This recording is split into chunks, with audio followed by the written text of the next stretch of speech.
Hey guys, velkommen til. I dag der er vi tilbage. Jeg tænker, vi skal lave en god gammel Q&A.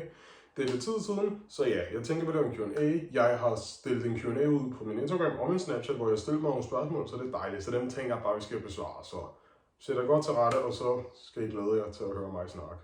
Fordi det gør jeg jo ikke rigtigt nok i forvejen. Let's do it. Det første spørgsmål er en, der spørger, hvordan jeg har det. Og pt, der har jeg det rigtig godt. Jeg tager mit liv stille og roligt. Jeg har arbejdet en masse, så er der sådan mine venner og familie. Ja, så skal jeg rejse her på lørdag. Ja, om man ikke kan datoer, når det er sommerferie. Men ja, pt har det rigtig godt. Jeg er et godt sted i mit liv sammen med de bedste venner omkring mig, så ja, jeg har det rigtig godt. Og det hænger lidt sammen med det samme som før, hvad ferieplanerne er. Og ja, mine ferieplaner er, at jeg skal til Tyskland her med min familie på lørdag. Og mig og min familie, så mine onkler og tanter og bedsteforældre. Så det er hele familien, det bliver rigtig, rigtig hyggeligt. Det glæder mig også rigtig meget til. Og ellers igen, ferieplaner, det er nok det eneste, som skal rejse, så skal jeg på grøn og ja, arbejde og være sammen med venner. Ja, det er en god Oscar-ferie. Man skal lave så meget som muligt, når det er mig.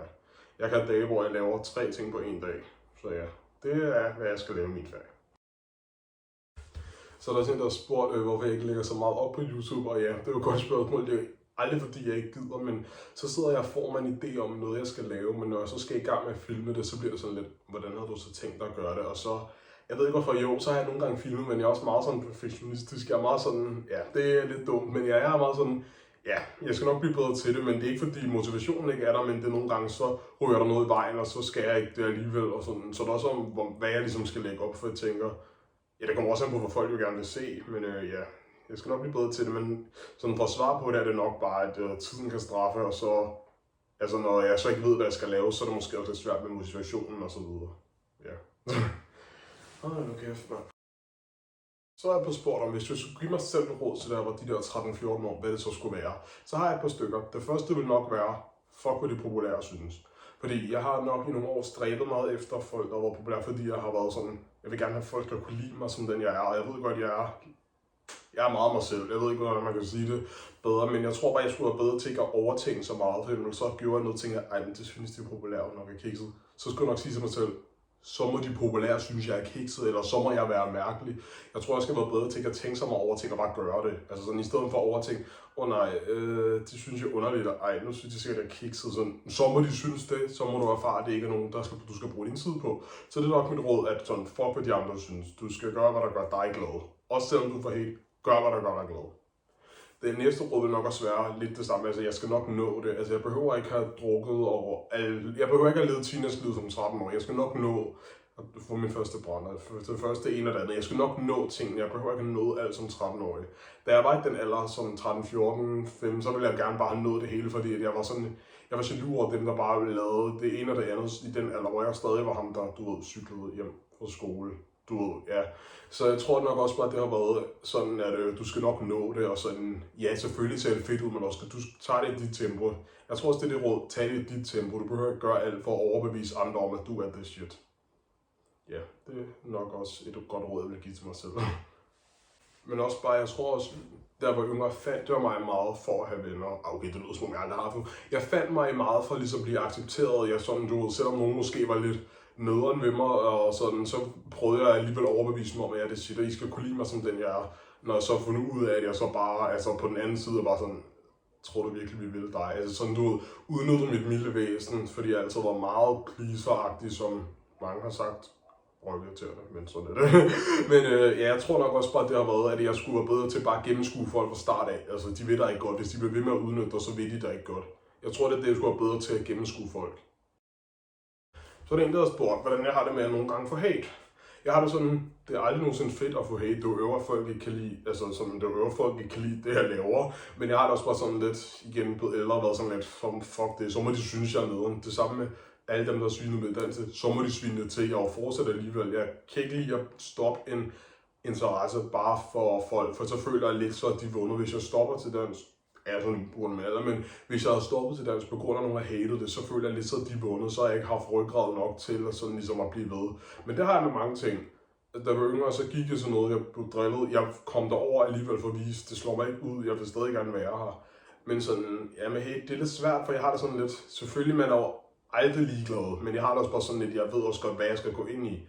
Jeg laver også den dumme metode altid. Hvis nogen sviner mig til, så sviner jeg tilbage. Og så ved jeg godt, det er en pisse dum måde, men jeg har det bare sådan lidt... Jeg tror bare, jeg føler, at jeg har ligesom kunne være så skidesød mod folk, og alligevel få den der tilbage. Så åbner jeg mig op, fordi den gyldne regel behandler andre, som du selv vil behandles. Den er jeg fuldt, og når jeg så har gjort det, så er folk der sådan, hvad fuck tror du selv, tror du skider ind som dig eller hvad? Så åbner jeg op, og så får jeg den der tilbage. Så det er der, hvor jeg er blevet sådan lidt, så gider jeg ikke bare åbne mig op for folk, og sådan, så kan jeg godt være sådan lidt, hvis nogen sviner mig til, så jeg lever med det der, hvis nogen sviner til, så skal man også kunne tåle at få tilbage. Sådan har jeg det på rigtig mange punkter. Ja, men jeg tror også, da jeg var yngre, så gjorde jeg også meget for, at folk kunne lide mig. Så kunne folk skrive, dit sorte slavesvin, eller sådan noget pis, ikke? Og så kunne jeg være sådan, hvorfor skriver du det til mig? Altså, er jeg virkelig så sort? Eller sådan, så gjorde jeg meget for, at jeg ligesom skulle få overbevist folk om, jeg er nice. Altså, I skal kunne lide mig. Altså, hvor jeg nu sidder og tænker tilbage på sådan, Oscar for helvede, hvorfor blokerer du dem ikke bare? Og så andre gange, jeg havde gået ind i diskussioner, og så svinede dem tilbage, og så de troede mig, så jeg troede dem. Altså, men sådan, for at svare på det med det rene, så er man aldrig ligeglad med at få hate, men man skal også vælge, hvad man ligesom går ind i. Og jeg skal ikke sidde og spille heldig, jeg har også selv skrevet meget lort på nettet, jeg har også selv svinet andre med til, så jeg skal ikke sidde og spille heldig, men jeg tror bare, jeg har det sådan, ja, det var aldrig fedt, men jeg ved også, hvad jeg skal gå ind i. Der er også en, der har spurgt mig, hvad min bodycount er på, og hvis jeg skal være helt ærlig, jeg har faktisk ikke været sammen med nogen, jeg har heller aldrig haft en kæreste. Altså, så har der været sådan noget i 3. men jeg har aldrig haft en teenager, sådan en voksen kæreste, der har jeg aldrig haft. Jeg ved ikke hvorfor, men jeg har bare ikke lige været sammen med nogen. Jeg har det sådan lidt, det må komme, når det kommer. Jeg har ikke behov for det, så i aften, så skal den bare have fuld smad. Og jeg har det sådan lidt, jeg tager det meget med mit eget tempo og sådan, jamen jeg tror sgu nok også, altså jeg er en besværlig person at kunne være sammen med nogle gange. Så jeg har det sådan lidt, jeg skal finde en, der gider mig, og jeg skal give den person sådan, ja. Jeg ved godt, der er mange, der har det sådan, du giver dem bare gas, du giver dem bare, så er du videre til næste, bare videre til næste. Det er der mange, der har. Det, jeg ved ikke hvorfor, jeg får det sådan lidt. Jeg ved ikke hvorfor, men det er ikke lige mig, men man må gerne gøre, hvad der gør en glad. Ja, jeg ved det sgu ikke, jeg tror bare ikke, det har sagt mig så meget, men jeg har det sådan, det kommer, når det kommer. Altså, så må jeg tage det i mit eget tempo. Jeg er ikke travlt med at nå det. Jeg er kun 19 år gammel, så ja. Det er ikke lige, heller ikke lige, ja. Hvis det giver nogen som helst mening, det er ikke lige noget, jeg har behov for lige nu her, sådan, ja. Men jeg siger igen, det jeg sagde med omkring bodycount og det med hate, altså det er jo bare min holdning, det er ikke fordi min holdning er den rigtige, det er bare sådan, det var lidt sådan, hvad jeg synes omkring. Det er jo ikke sådan, at så er det sådan, bare fordi jeg synes, at det er underligt, at man bare hopper videre fra pige til pige, og så er det bare sådan, så skal alle synes det. Det er bare mit synspunkt på det, man må synes, hvad man vil. Altså generelt er jeg meget large, sådan, folk må have deres holdning, jeg må have min holdning. Jeg prøver at være åben for deres, men ja, så håber jeg jo selvfølgelig også, at de kan lide den holdning, jeg har. Men ja, jeg tager det meget stille og roligt. Jeg er ikke travlt med at nå noget, og jeg skal nok nå det, jeg skal nå. Så er jeg også blevet spurgt, om jeg er introvert eller ekstrovert. Og jeg vil så sige, at jeg er jo helt klart ekstrovert. Jeg er meget udadvendt, åben over for mennesker og sådan. Giver meget mig selv, men jeg kan faktisk også godt, som kommer til chok for rigtig, rigtig mange mennesker, da jeg faktisk også godt kan være introvert. Jeg kan være introvert, hvis det er folk, jeg aldrig har mødt før. Altså som hvis det er folk, jeg decideret aldrig nogensinde har mødt, eller hvis folk, nu ser vi et eksempel. 3 kender hinanden, de snakker, og jeg kender ikke nogen af dem. Der kan jeg godt være lidt sådan tilbageholdende, og ikke bare virke for sådan ivrig, eller sådan. Der kan jeg nok godt være lidt mere tilbageholdende, hvis det er folk, jeg ikke kender, eller hvis, ja. Igen, hvis folk har ligesom noget, man ikke er en del af, der kan jeg godt være lidt introvert. Men ja, jeg vil nok sige ekstrovert, sådan når man så lærer mig at kende, så er jeg meget åben, og jeg sådan prøver at folde med. Men jeg tror, jeg er nok 75% ekstrovert, og så måske, nej det hedder det ikke, 95% ekstrovert, og så måske 5% introvert. Det kommer også lidt an på mit overskud, så ja.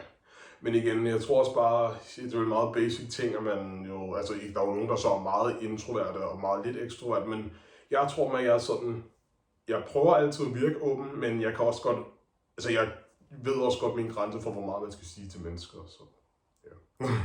Ja, det er nok lige det, jeg kan svare, hvis det giver mening. Men ja, det var sådan set lige alt for den her lille Q&A her. Jeg håber, det var hyggeligt lige at se en lille smule mere til mig. Jeg lover, som jeg siger i alle mine videoer, jeg skal nok love lidt bedre til at opleve det. I skriver endelig, hvad jeg skal lave, og så må I have det rigtig godt. God sommer alle sammen. Hej hej.